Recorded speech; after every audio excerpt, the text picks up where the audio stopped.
Well, good morning. Welcome back to the Broadcast Retirement Network. Jeff Snyder. This is BRN AM for Tuesday, November 15th, 2022. And our top story today, beyond $8 billion toward a just and sustainable future. And joining me now to discuss this and a lot more, Kathleen Mogelgaard is the CEO and president of the Population Institute. Kathleen, it's great to see you. Thanks so much for joining us on the program this morning. It's good to be here. Thanks for having me, Jeff. Absolutely. This is a momentous day and one I want to talk to you about. I know you and the folks at the Population Institute have been doing a lot of work around this. What's the meaning behind 8 billion people on the planet? What's the first thing that comes to mind as the president and CEO of the Population Institute? Well, for us at the Population Institute, the day of 8 billion offers us an opportunity to draw attention to population issues, to try to do some education around population trends and what that means for society.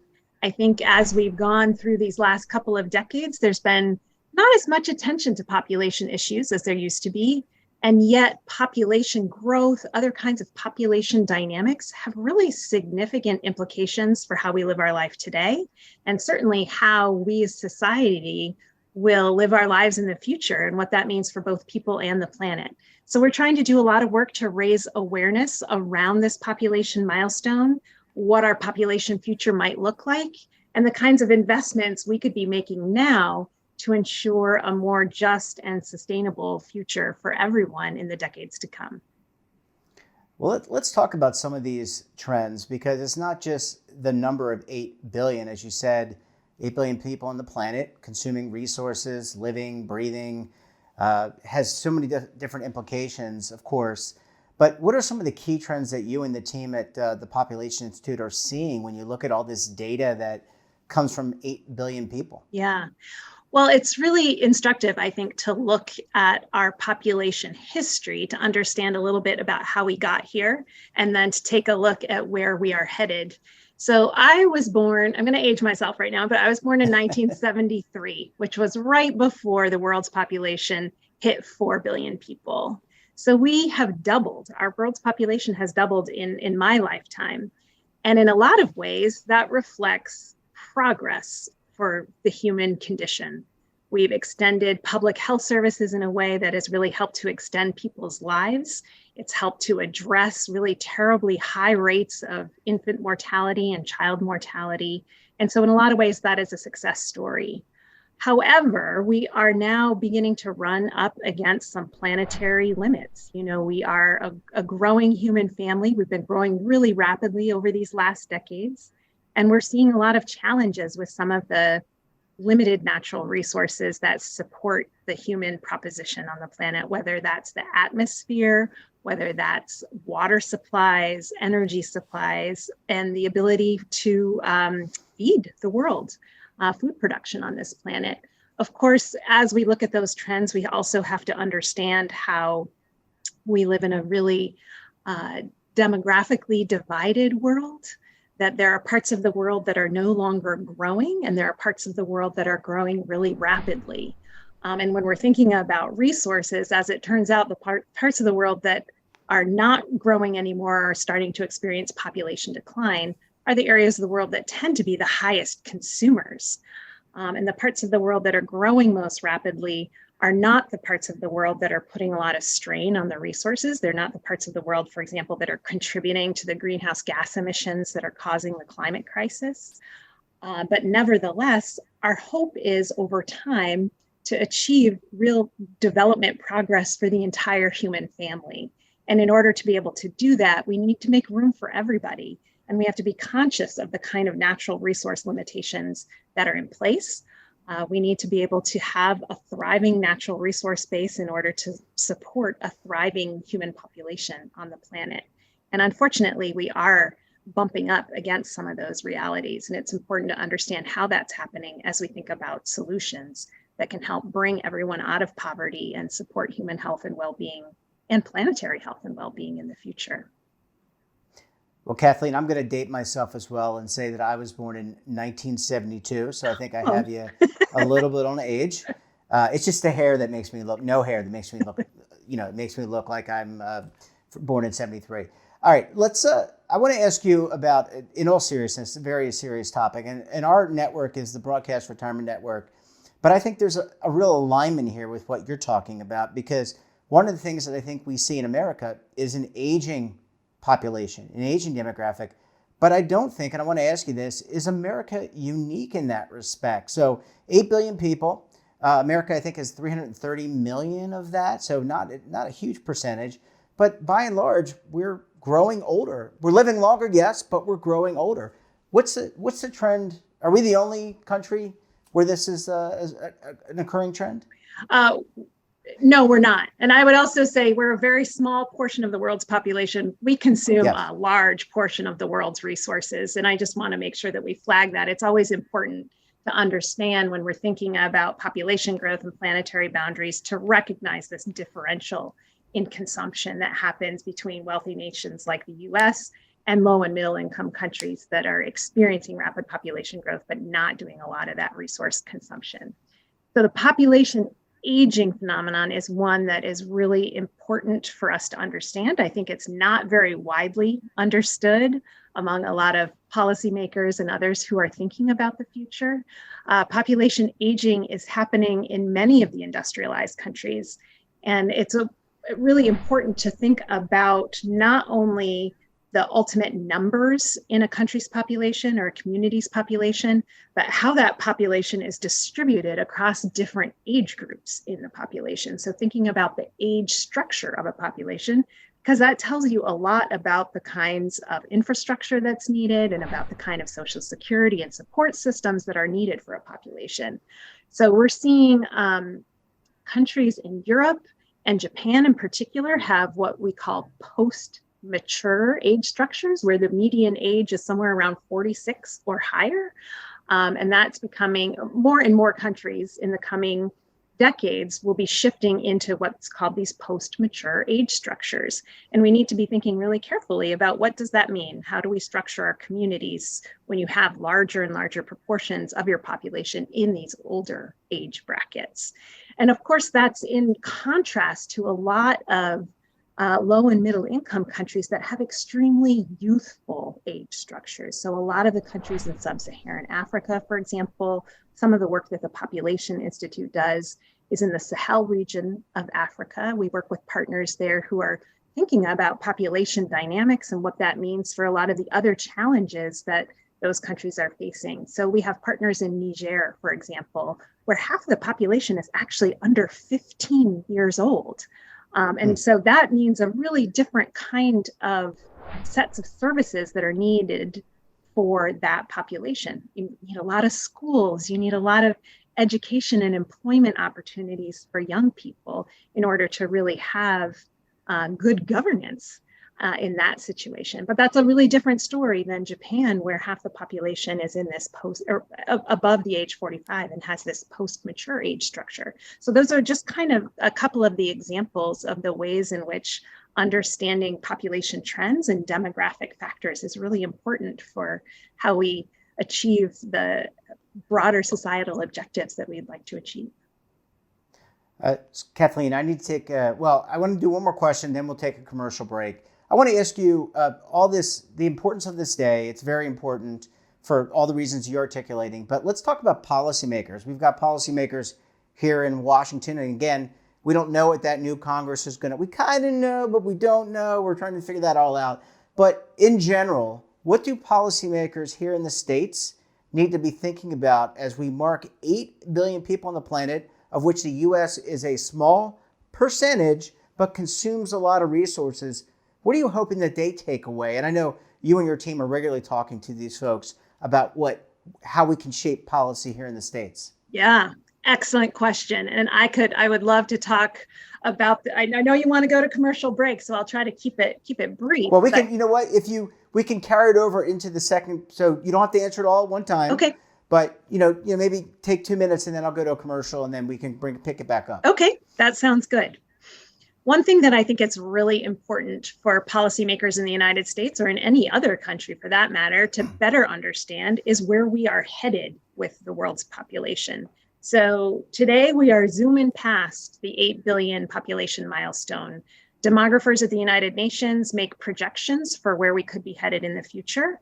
And their best guess, what they call the median population projection, has us continuing to grow to about 10.4 billion, and then maybe leveling off somewhere in the 2080s. So 8 billion today, 10.4 billion toward the end of this century. That's another 2.4 billion people. That's equivalent to about 250 New York cities that we're going to be adding to the human family. Wow. So what does that mean for how we in the United States think about our place in the world, for one thing, but also how do we in the United States have a leadership role in the world? And an area that I am really interested in is the ways in which the United States historically has been a leader through our foreign assistance in providing reproductive health and family planning services and things like education for girls in countries all around the world, have supported countries that want to have greater support for extending health services to their communities, extending equitable education opportunities for girls, and raising the status of women globally. This is something that is intimately connected to demographic trends. All around the world, we know, for example, that there are women who would like to be able to delay childbearing or end childbearing altogether, but don't have meaningful access to the information and services that would enable them to do so. The United States, as I said, historically has been a leader in providing reproductive health or supporting countries to offer reproductive health services and voluntary family planning to their populations. We've kind of stepped back from that leadership role. And the amount of funding that the US government provides for these kinds of programs that support reproductive health and family planning around the world has stagnated for about the past decade, even as the numbers of people of reproductive age around the world is bigger than it ever has been. The largest generation in history right now is about to enter their childbearing years, and there remain hundreds of millions of women and girls and young people who don't have access to robust services, the kinds of comprehensive services that would really enable them to have reproductive autonomy in their lives.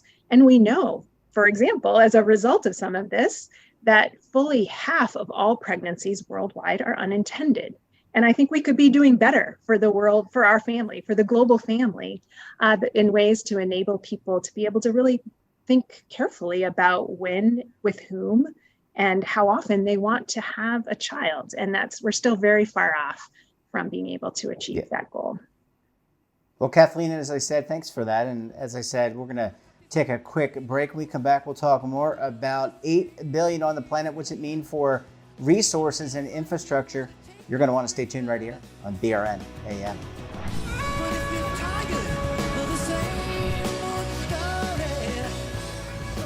Imagine a new television network that will make you richer, healthier, and in control of your financial future.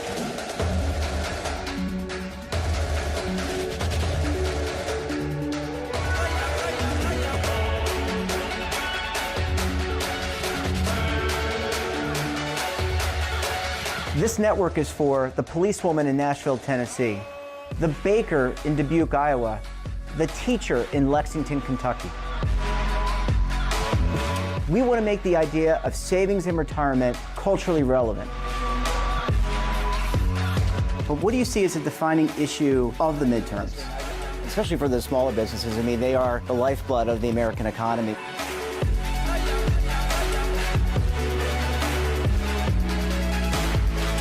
Featuring exclusive interviews, current affairs, and docuseries. 33 years old, you retired early. The philosophy is money only matters if it helps you live a life that you love. But you got to start thinking about retirement as soon as you get in. The Broadcast Retirement Network will drive very high engagement with premium partnerships. So this isn't retirement and savings for your parents or grandparents. This is for all Americans. And we're going to change the way you think about money.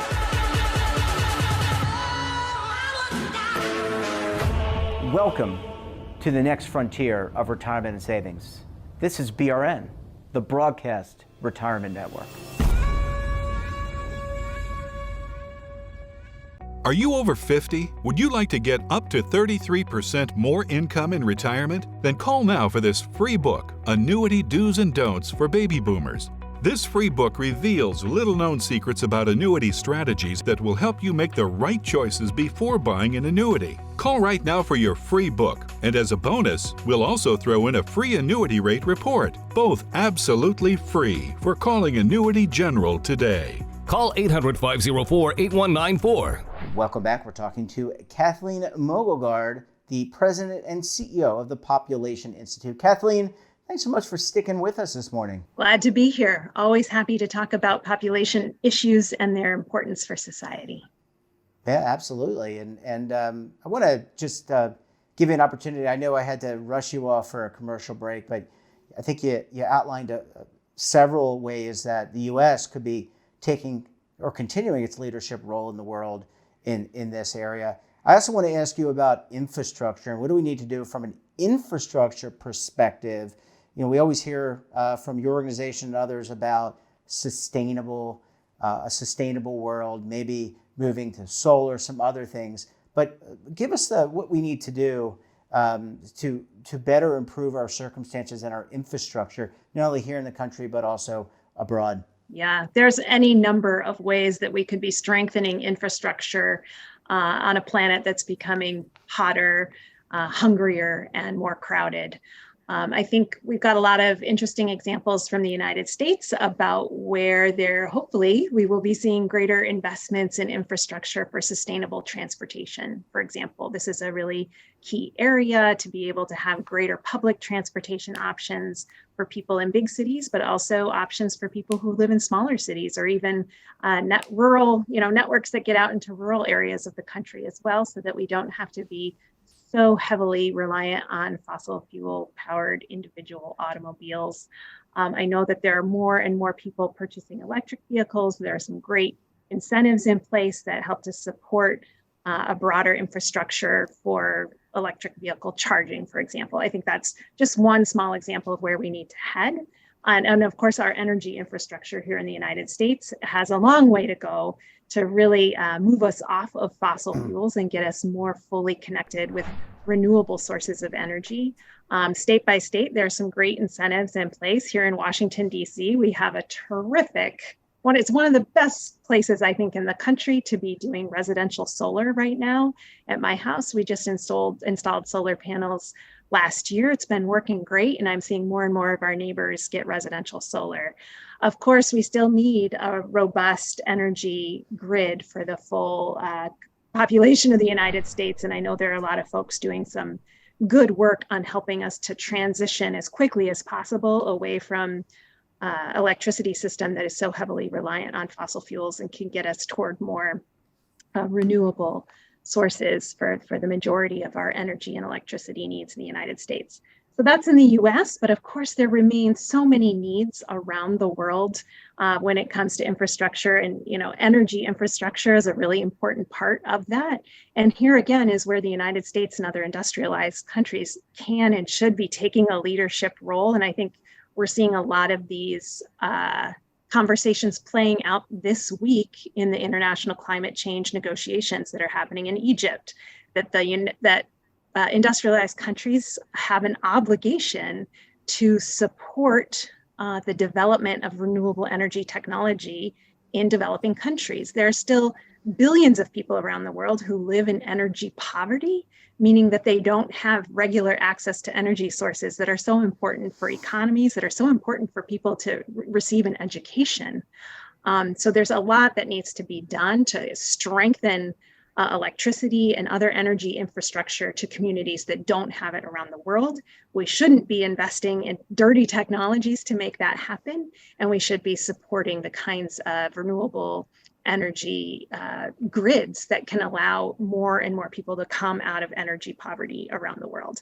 This is going to become even more and more important as the world's population continues to grow. We need to be making these investments now so that over the next couple of decades, we can continue to bring more and more people around the world out of poverty, that we can achieve the Sustainable Development Goals and do it in a way that will keep us on a path to a sustainable future and keep fossil fuels in the ground and not continue to pollute the atmosphere with carbon dioxide and other greenhouse gases that are just wreaking havoc on people, on economies, and on the planet. So that's an area of infrastructure that is really interesting to me and that I'm hoping we will continue to make progress on as we head past this 8 billion population milestone. Last area I want to focus on is food. And you mentioned there are a lot of people that don't have, in America, I would argue we have access to too much food. I mean, I can call Grubhub right now and they would deliver, by the time we're finished this interview, they would deliver a burger to me. But in all seriousness, there are parts of the world that don't have access to farming. Maybe they live in arid conditions. It's very hot, very humid. What about improving farming? I've been reading a lot about vertical farming in cities. I think that has really shown a lot of benefit. But what about providing food? And I'm not just talking about rice. Rice is a great staple. I love rice. I mean, you should see my waistline. But when it comes to feeding people on the planet, what's the best way to do that? How do we improve our farming and farms? Yeah, you've hit on a real challenge, Jeff. This is something that intersects with the climate change challenge in really big ways, because as the climate continues to change, as the global average temperature goes up, conditions for productive agriculture are declining. Extreme weather events, droughts, heat waves, this is having effect on agricultural production around the world. Now we also have the challenge of the conflict in Ukraine that is really disrupting fertilizer supplies for this year, meaning that we're going to have, I think, significant crop losses or just much more limited productivity of agricultural systems today. Got the kind of the whammy of climate change as well as challenges in supply chains for really vital things like fertilizer. There's a lot of really good work being done in thinking about climate smart agriculture and thinking about other ways to make our agricultural systems more resilient to the impacts of climate change, and being able to improve things like early warning systems or other ways of ensuring that farmers, even smallholder farmers, have a better way to prepare for the kinds of extreme weather and other kinds of climate change impacts that could be affecting their crops. So they know when to plant, they know when to harvest, that kind of thing. So there's more that could be invested to help these agricultural extension services get to farmers all over the world. And one area that really excites me too is the idea of supporting women farmers. We know, for example, around the world that many women are in leadership roles in their communities or for their households as farmers and agricultural workers that can help to ensure that people's basic needs for food security are met. And yet, a lot of women around the world don't have the same kind of access to agricultural resources, whether that's agricultural extension services that help them strengthen their practices, or lines of credit that could enable them to really grow their agricultural business. So there's a lot more that can be done to invest in women who are actually playing really important roles in food production and farming around the world. I will say, though, that this is an area that concerns me in terms of where demographic trends are headed when it comes to global hunger. I know a lot of our challenges right now around feeding the world's population are more of a distribution challenge than an actual food supply challenge, but we're quickly getting past the point where there's actually enough food supply to adequately feed the world's population. And we're heading in the wrong direction in global hunger right now. In this year, close to 1 billion people are affected by hunger. And those numbers are going up as the population increases and as the climate continues to change. And now these challenges around fertilizer supply chains. This has really devastating impacts for childhood nutrition. That's a really important underpinning for health and well-being and long-term livelihood for children.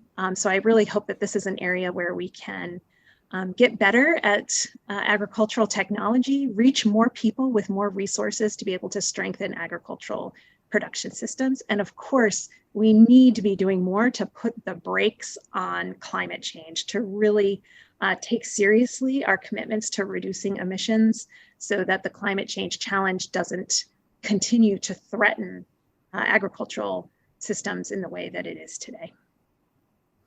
Well, Kathleen, a lot of work being invested, a lot of time being invested by you and the team at the Population Institute, as well as many, many others. Really thank you for stopping by, sharing a little bit of insight. Obviously, we didn't give as much time as we should to this topic, but we really appreciate you popping by the program. We look forward to having you back on the program again very soon. Thanks so much for having me, Jeff. I'd be happy to come back. There are so many things that we could talk about related to population trends and their importance for society. And I'm glad that we're taking a moment to reflect on this day of 8 billion. Thank you for having me. That wraps up this episode of BRN AM. Have a topic of interest, someone you think we should talk to? Drop us a line. And don't forget, for all the latest curated news and lifestyle, wellness, finance, tech, so much more all in one place, check out today's edition of our daily newsletter, The Morning Pulse. Want to search our archives, check out our latest content, we'll visit our website, and of course, all of our streaming partners. We're back again tomorrow for another edition of BRN AM. Until then, I'm Jeff Snyder. Stay safe, keep on saving, and don't forget, roll with the changes.